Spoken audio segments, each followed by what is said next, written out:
We had such a huge card this weekend, Joe, Saturday and Sunday in college basketball. A lot of fun to watch it play out, and a lot of odds are on the move. And maybe the best game of the day, which turned out to be fantastic, was the Tennessee Volunteers on the road getting a victory over Alabama, 81-74. Connect only had 13 points in this game. If you would have told me Tennessee is going to win going away in Alabama and Connect's only going to have 13 points, I wouldn't have believed you here. But sometimes defense does win. And also, we know, Joe, Alabama loves the three-point shot. And if it ain't falling, they ain't winning.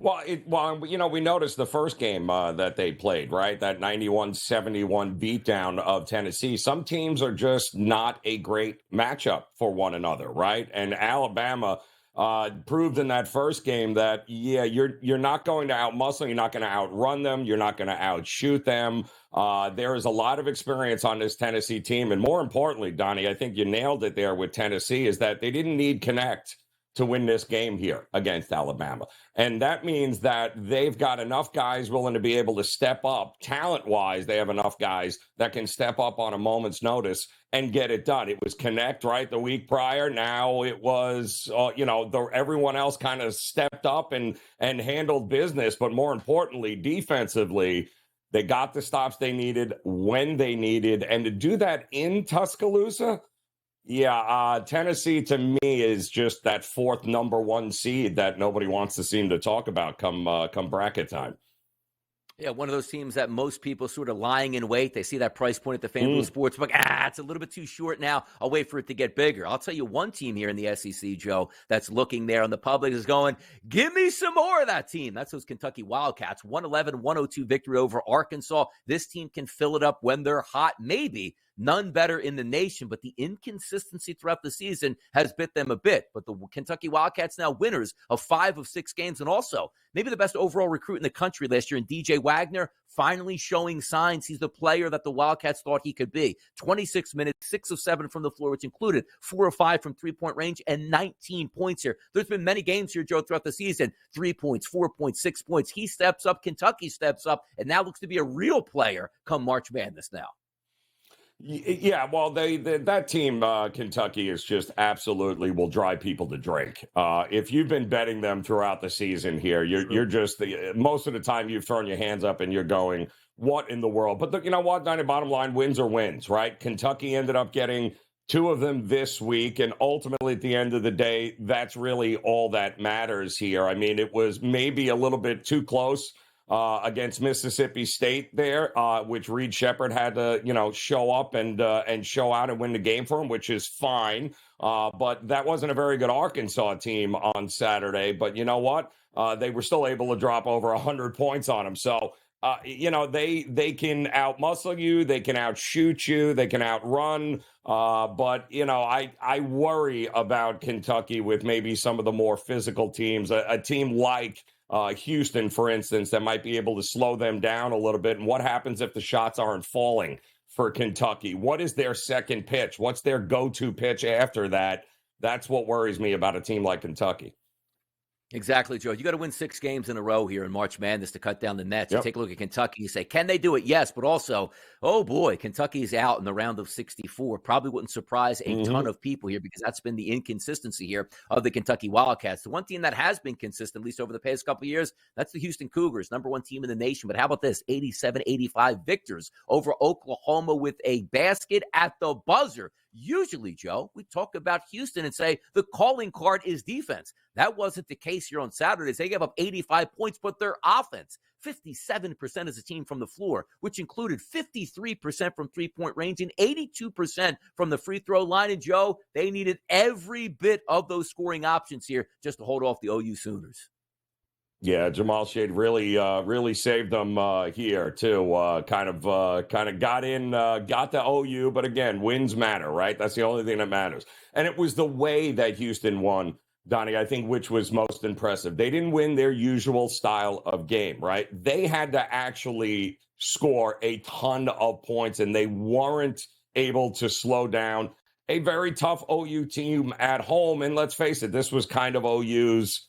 This was their championship, right? To be able to, this was their entire season on the line, being able to take down, the number 1 team, Houston, in your own building would have been absolutely tremendous for them. and they played with desperation. But Houston was able to win outside of how they're used to winning. That is the mark of a team that has the chance not only Final Four, but national championship there. You got to be able to win multiple ways, and you got to show up big in big moments. And boy, oh boy, did Houston ever in Norman. Showing up big in big moments here. That was the Baylor Bears on Saturday. My best bet from Friday's show, 4.5 to 5.5, depending on where you were getting that. Come Saturday, the Baylor Bears 82, Kansas 74. Big win for the Baylor Bears. Now sit at 10-6 in Big 12 play. And the Kansas Jayhawks. Heard this before, not quite a lot. 9-7 now in Big 12 play, but I liked what I saw out of the Baylor Bears. This is a talented team come March here with a nice victory over those Jayhawks on Saturday, Joe.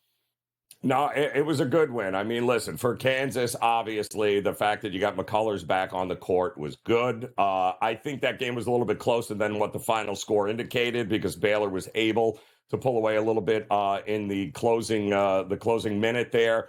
But the reality is Baylor at home is a tough team. Kansas is going to have some issues moving forward. Baylor, not so much.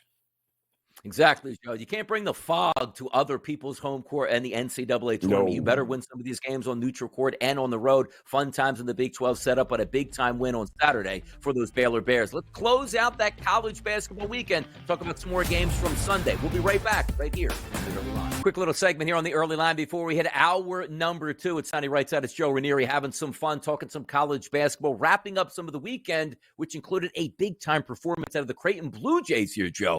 89-75 over Marquette. Now, many of us probably saw this victory coming for Creighton because Tyler Kolek setting this one out for Marquette, and you figure you're going to be on easy streak. But as we sit here and say we're handicappers, this line wasn't exactly 2.5, 3.5. We were talking 6.5, 7.5, 8.5, depending on where you got this.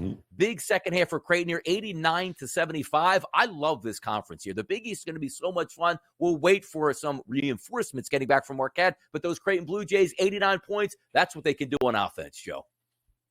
Especially at home, right, Donnie? I mean, that Creighton and at home is a totally different animal than on the road, and we've seen that a number of different times here.